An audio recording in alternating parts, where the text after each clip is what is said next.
One Piece chapter 995 definitely brought something to the table that we haven't seen in a while, and that is tension. We haven't felt tension in this arc yet. We only started to get that in the last few chapters with the Scabbards. But again, for the most part, the Straw Hats have been coasting through the opposition. I mean, ever since we had the Straw Hats punk Big Mom, I wasn't too scared for them because Big Mom was a Yonko, and if they're doing that to a Yonko, they wouldn't have that much trouble with other or most characters. But in this chapter, we've come to see that things are actually getting dire on all sides. And I think the shift began when Okiku lost her arm in the last chapter or two. I think Oda is easing his way to raising the stakes and the tension of this arc. And what better way is there than to have some of the weaker Straw Hats be in a state of desperation? I was reminded of early One Piece in this chapter, specifically Alabasta. And of course, we did get a parallel to Usopp's injury in this chapter. But overall, this wasn't something that I was expecting, and reading this chapter definitely felt like the stakes are rising now, and rising in the favor of Kaido and his crew. But before we dive into all of that, let's start from the beginning. Now, we've started to get the cover pages, but instead of the story cover pages, I think Oda is going for the fan request, which I don't really mind, and it kind of makes sense given that we literally just finished a cover story that relates to the canon story, so it might be a while till we get another one. Also, we are approaching that 1000th chapter of One Piece, which I and most likely everyone in the community is of the mindset that this is going to be a massive chapter with most likely a huge event taking place in Wano. What that event is, we don't know, but we can definitely speculate what it could be, and I think I will be making a video regarding that a week before the chapter is released. It's definitely going to be fun to speculate. Also, it does seem like Oda will most likely reach chapter 1000 by the end of the year. I'm only bringing this up because apparently it looks like Shueisha themselves are trying to make this happen, because authors are usually supposed to take breaks in November, but all of a sudden there is no breaks. Again, I don't mind if it's this year or next year, but we can definitely see that Oda really wants it to happen this year. A cherry on top of the cake, if anything. Now, we first start off with Marco and Big Mom, and as we expected, since negotiation broke down between him and Perospero, it's only natural that a fight will break out. Now, we know that first commanders are strong, but again, when you're up against a Yonko, even they don't go too far. But I will give Marco his credit here.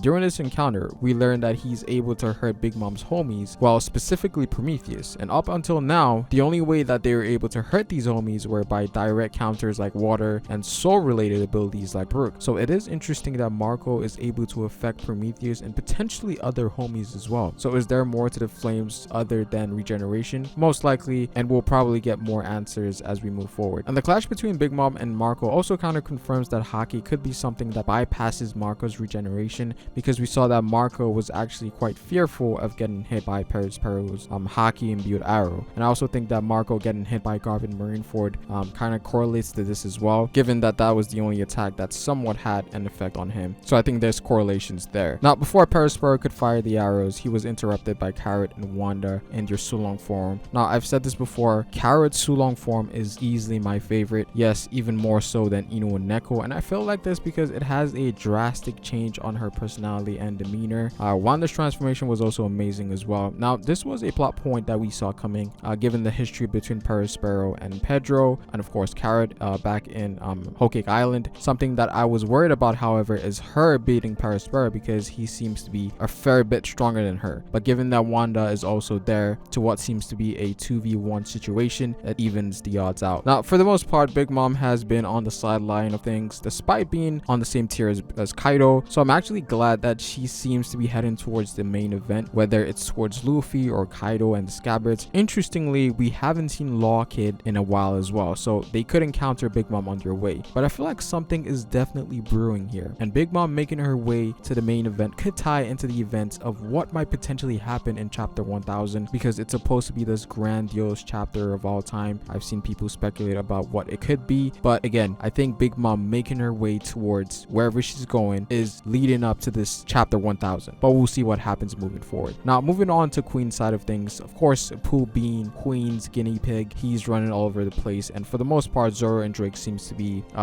the most notable fighters chasing him at the moment. And for the time being, Apu is actually holding his own. We literally see him block X-Drake and Zoro's attack, which is very, very impressive given that both X-Drake and Zoro are physical fighters. I actually like how the supernovas are playing a somewhat active role in this arc. Even with Hawkins, I thought he was done after Law defeated him back in the capital, but seeing him play a role in Black Drake getting ratted out as a traitor was cool. And he also mentioned a plot point about someone having a 1% chance of surviving. So I really like when the other supernovas are involved, other than obviously Luffy, Law, and Kid. Granted, we haven't seen much of Kid, but I think we will once the main battle against Kaido starts. We also get a very interesting remark from Queen, and here it basically confirms that he has some ties to Judge in some way, shape, or form. We don't know. And I have speculated about this before because Queen's prowess in science is on a level that could be comparable to Caesar and Judge. So it's not a surprise here. I actually kind of saw this coming, and we come to see that Queen is most likely interested in Sanji because of his ties to Judge, obviously being his son. And it's funny because he also talks about crushing Sanji and Zoro early on, given that they are the strongest fighters in the alliance, or one of the strongest fighters in the alliance, specifically the Straw Hat Pirates. And since he set his sight on Sanji, this could be an actual true fight that could take place. And again, this is a very talked about matchup in the community. Sanji versus Queen, Zoro versus King. It looks like this matchup might actually take place. Science versus science, swordsman versus swordsman, makes a lot of sense. Now, earlier on, I did mention that things are getting really bad for the Straw Hats, and in this scene here, we learned that the only person capable of making an antidote for the Ice Demon got infected himself. I feel like this was a very interesting way for Oda to go about things, because now there's a timer on the only person who can change the tides here. So I thought it was cool that Oda had Chopper start changing, because without a doctor or someone well versed in how poison or viruses work, there isn't really much anyone else can do. Now, we do have Law and Marco who are also present here, but not obviously in the same vicinity, and who are also both doctors. And Marco was actually relatively close to Chopper and the others, so he might come into play here. And Marco did mention here that his flames are special, so it could be a possibility that Marco's flames might be a counter for the Ice Demon infections, because we know there's something special about Marco's flames other than the regeneration. We know that it can affect homies, specifically Prometheus. I'm guessing there might be more, and of course his flames could be something that could resolve the Ice Demon infection. I could see that playing out. Now, we haven't seen Law yet, but given his ability, I think he can easily do something about this as well. And finally, we then move on to Usopp and Nami versus Page One and Ulti, a battle that initially started with Usopp and Nami looking like they had the upper hand, or it was going to be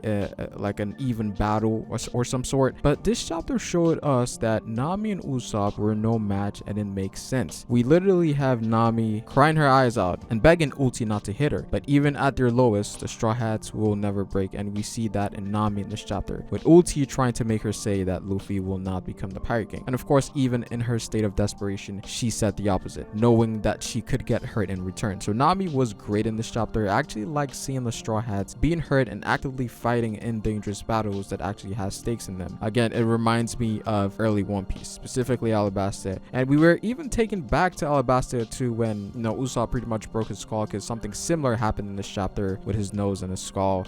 We see that he actually took on multiple head attacks from Ulti. So I actually really like this part of this chapter. Nami and Usopp were great. Now, the chapter ends off with Otama coming in to save the day. Now, there has been a huge theory roaming around in the community for a very long time, actually ever since Otama's ability was introduced, whereas she's able to control animals and also smile users later on in the arc. And with Usopp's sniping skills, they can potentially get a lot of gifters on their side, and I think this is where that's heading towards. Now, I do not think her ability works in actual zones like the Flying Six and actual people who have legit zone devil fruits, so I don't think she's going to be much of a help against Ulti and Page One directly, but indirectly most likely, and this is via the gifters. And I think this confirms that she was the shadowy figure following Jinbei and Robin earlier in this act, and I think a lot of us saw this coming, just because I feel like Oda would never leave Otama all the way out, given that she has an ability like this. So I am interested to see where this goes, but overall this was a really great chapter. I think one of the best in this act so far. But comment down below what you guys think. Like the video if you liked it, and again, subscribe for more One Piece content on this channel. You can follow me on Twitter at Ferrispace, but it is fair, guys, and I will see you folk later. Peace.